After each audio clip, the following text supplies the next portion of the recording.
Assalamualaikum warahmatullahi wabarakatuh. Halo teman-teman, jumpa lagi di Umpama Kicau, channel yang konsisten membahas murai batu dan informasi tentang dunia burung.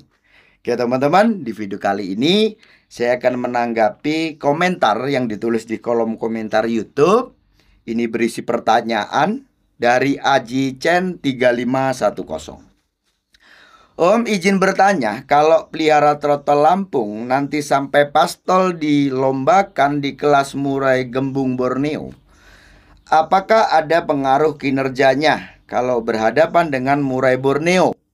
Soalnya kami di Kalimantan semuanya melombakan murai Borneo. Jarang ada yang Medan atau Lampung. Tolong dijawab Om, terima kasih. Oke, terima kasih Om Jitchen 3510 atas pertanyaannya. Ngomong-ngomong soal Kalimantan, Kepulauan Borneo, cukup banyak lah ya pengalaman saya di sana.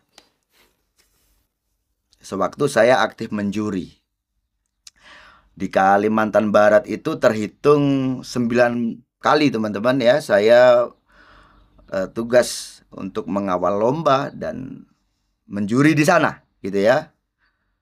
Terus di Kalimantan Selatan dan Kalimantan Timur. Kalau mempelajari pemain-pemain yang ada di sana, itu pengalaman saya ya, itu dulu.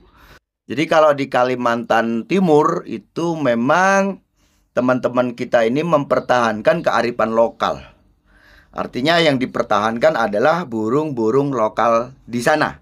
Murai batu asli Kalimantan.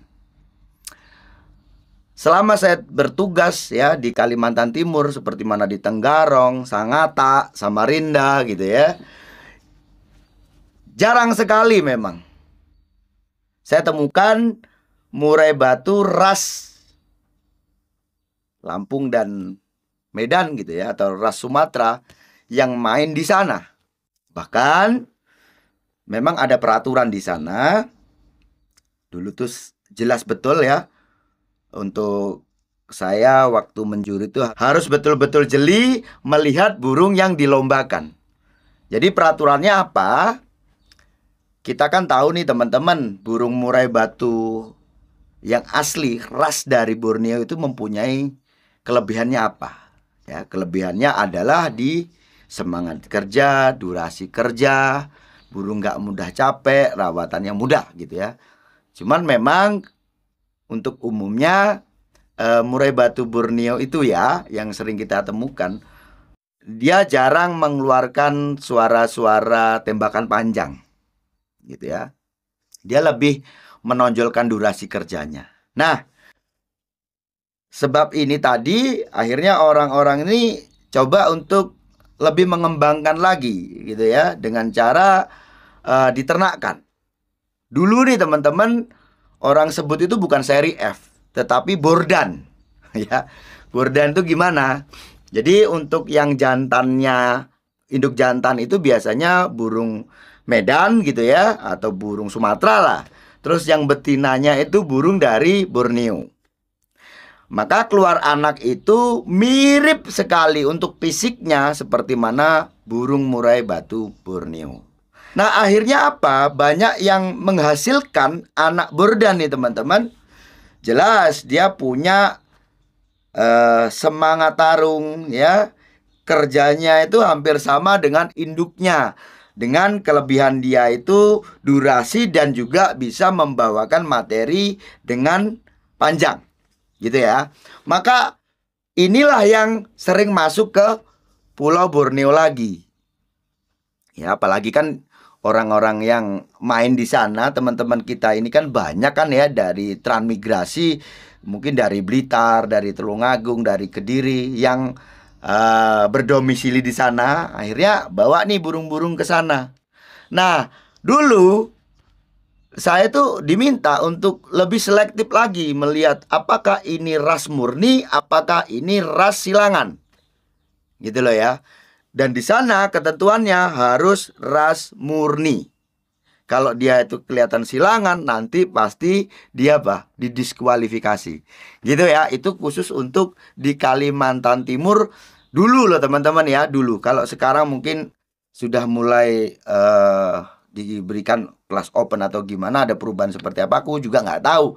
Tapi kalau kita bicara di 2016 sampai 2018, setahu saya seperti itu. Gitu ya, itu di Kalimantan Timur.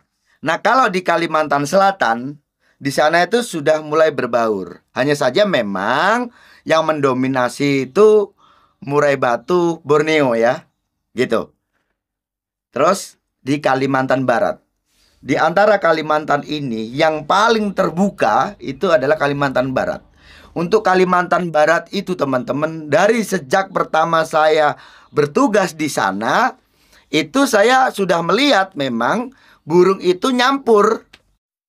Gitu ya. Rata-rata kelas yang dibuka adalah kelas open. Ya, nyampur dia. Ada yang dari Medan mungkin ya, terus Nias, Lampung. Ya, di situ dia dilombakan bareng sama murai batu Borneo. Gitu teman-teman ya. Nah, teman-teman, ini cerita ya. Awalnya dulu itu saya memang nggak suka dengan murai batu Borneo. Sebelum saya bertugas ke Kalimantan ya. Awal saya mulai suka burung murai batu Borneo itu ya waktu saya tugas di Kalimantan, di Kalimantan Barat itu ya, waktu tugas di Pontianak. Disitulah saya menemukan, oh ternyata murai batu Borneo itu juga ada loh yang bisa nembak panjang-panjang. Ya, contohnya dulu itu ada burung yang cukup punya pamor ya, namanya cukup besar di sana, namanya guntur bumi. Nah, burung itu sering juara juga, bukan hanya di Kalimantan, tetapi sewaktu di BNR World, ya, terus di Piala Raja itu juga pernah menjuarai burungnya. Karena dia kelebihannya yaitu kalau masalah durasi kerja, ya, itu dia hebat lah untuk murai batu Borneo tuh, ya. Ditambah aja kalau dia itu bisa membawakan materi-materi panjang. Itu jelas, poin yang jelas. Gitu teman-teman ya. Nah, soal pertanyaan di sini tadi, apakah berpengaruh atau tidak? Ini setahu saya. Kalau saya katakan semuanya, ya mungkin enggak juga gitu teman-teman. Artinya adalah burung Lampung yang ngaruh saat ketemu burung Borneo. Tetapi itu persentasenya sangatlah kecil. Gitu ya. Sangat-sangat kecil. Ya, bisa dikatakan juga nggak ngaruh sebenarnya. Gitu loh ya. Untuk burung ras Lampung ketemu ras Borneo. Nah, beda lagi kalau burung dari Medan. Nah, kalau burung dari Medan itu kebanyakan memang ngaruh. Burung yang dia ekor panjang, tipe mainnya nembak-nembak itu ngaruh. Ngaruhnya di mana? Ya, orang itu kan kadang-kadang dalam memahami bagaimana burung itu bermasalah seperti apa itu kadang-kadang kan ada salahnya juga gitu ya. Ada orang itu mengatakan itu jatuh mental, itu takut dan sebagainya. Sebenarnya ini hal yang paling benar loh menurut saya gitu ya.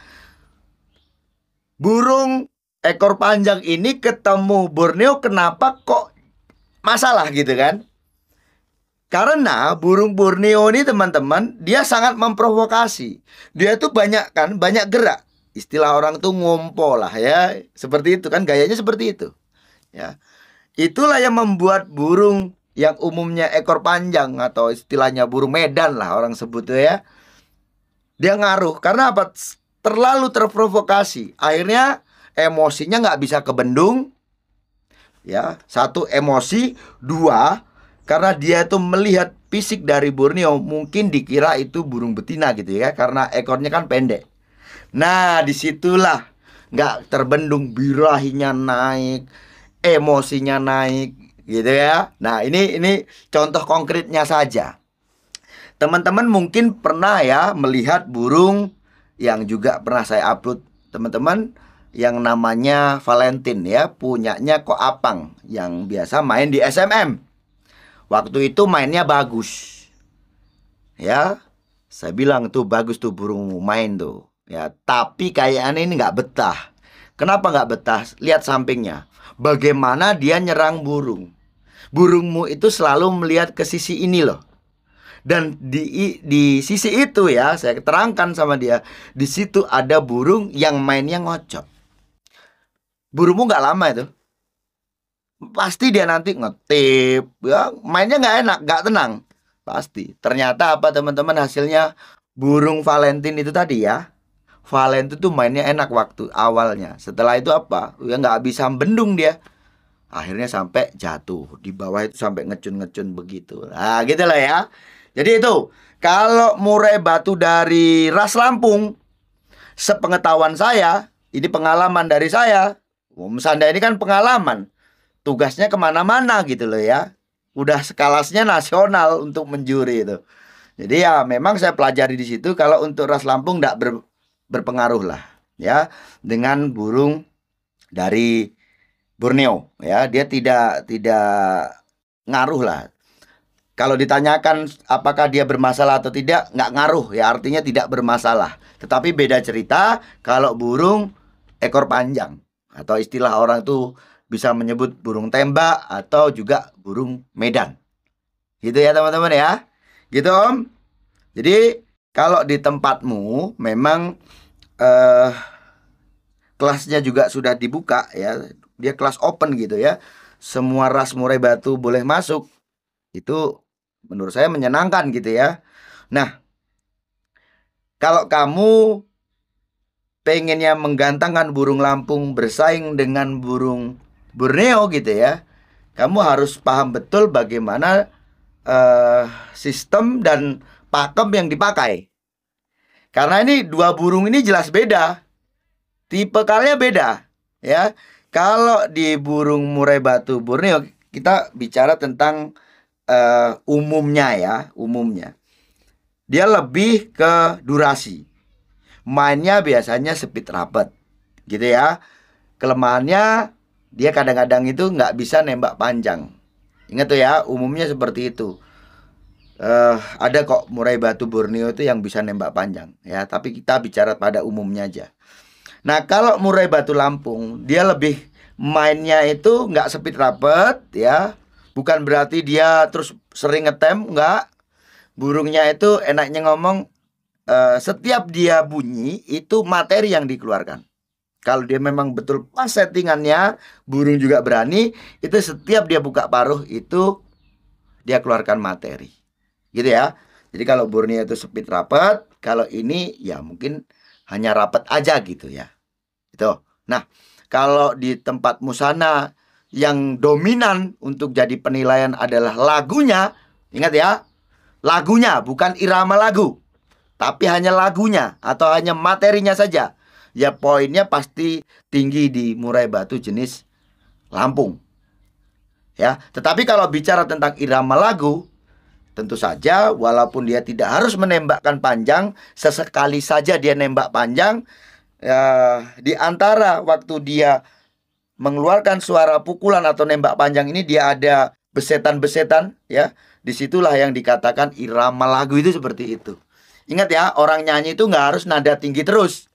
Dia ada improvisasi. Nah, yang dikatakan irama lagu itu seperti itu. Ya, dia beset-beset, ya nembak-nembak pendek-pendek lah istilahnya. Nah, beset itu kan seperti itu. Nadanya tetap tinggi terus ditutup dengan tembakan yang panjang. Nah, itulah yang dikatakan irama lagu. Tapi kalau bicara tentang lagu tok nih ya, atau materi saja, ya ini speknya di burung Lampung. Gitu aja. Nah, untuk jangka panjangnya, ya saran saya sih ya, untuk teman-teman yang ada di Kalimantan, nanti coba aja disilangkan. Disilangkan antara kedua ras ini. Ya, kelemahannya di Borneo akan ditutupi dengan kelebihannya burung Lampung, kelemahannya burung Lampung akan dilengkapi atau ditutupi dengan kelebihan burung Borneo. Gitu ya. Itulah fungsi dari penyilangan. Gitu. Saya rasa cukup sekian. Sukses selalu.